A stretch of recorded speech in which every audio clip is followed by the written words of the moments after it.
Well, the father of the Boston bombing suspects denies his son's involvement in the marathon blast, saying they were set up. Somebody clearly framed them. I don't know who exactly framed them, but they did. They framed them, and they were so cowardly that they shot the boy dead. There are policemen like that. Enzo Saranev was speaking to media from his home in Russia. Now, he denied his sons had anything to do with, quote, radical Islam, and accused the U.S. Secret Service of lying about his sons being practicing Muslims. The mother of the suspect has also said that her sons were set up by the FBI. 26-year-old Tamerlan Saranev was killed during a firefight with police in Watertown, Massachusetts on Thursday. His 19-year-old brother, Johar, was arrested on Friday. We're going to switch over to Austin, Texas, joined by from Infowars.com, Alexjones. Thank you for joining us, Alex. Alex, tell us your take on this situation. I mean, we seem like we have so much information coming out and contradictory. What's your take on this situation and what the fathers of the young men have said?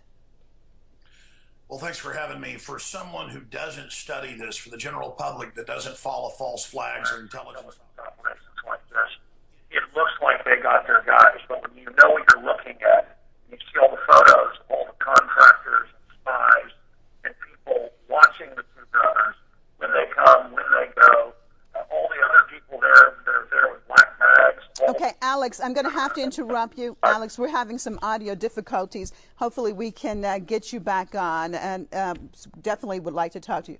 Do we have him? Alex, can you hear me now? They say it's a clear line.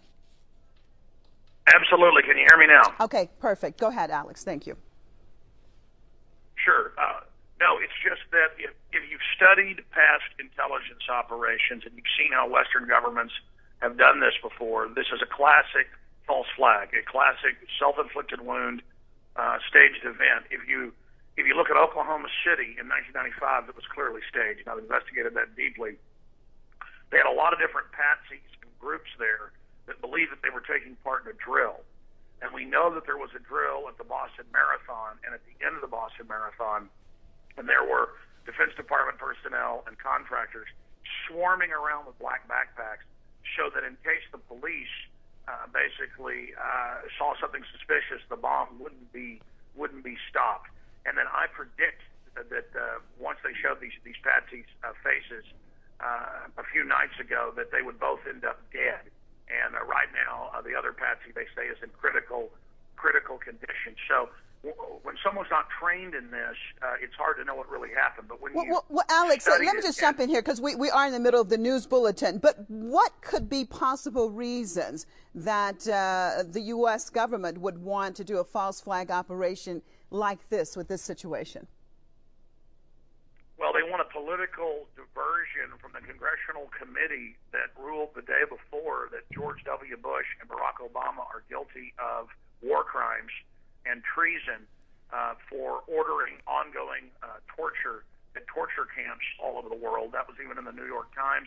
It also becomes a political diversion and allows the security state to begin to set up checkpoints and really a type of soft martial law around the country. But this has all the hallmarks of a false flag operation, and we have the photos, hundreds of them, and videos of contractors all around where the bomb went off, and then removing themselves about a minute before the bombs actually go off. And the FBI has a long history of provocateuring people to go out and carry out bombings.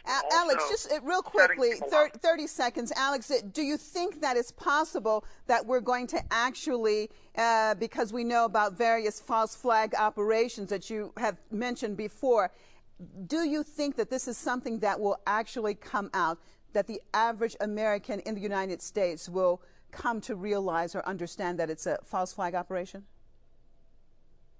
Yes, I mean, most Americans I talk to already understand it has all the signs of a staged event.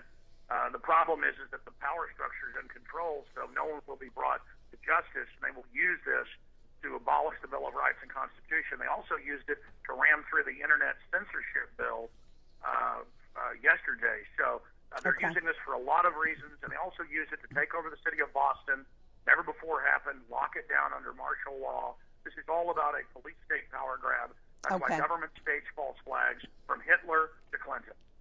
All right. Well, thank you so much for being with us. That was Alex Jones from Infowars.com out of Austin, Texas. Of course, looking at that situation that had taken place in Boston.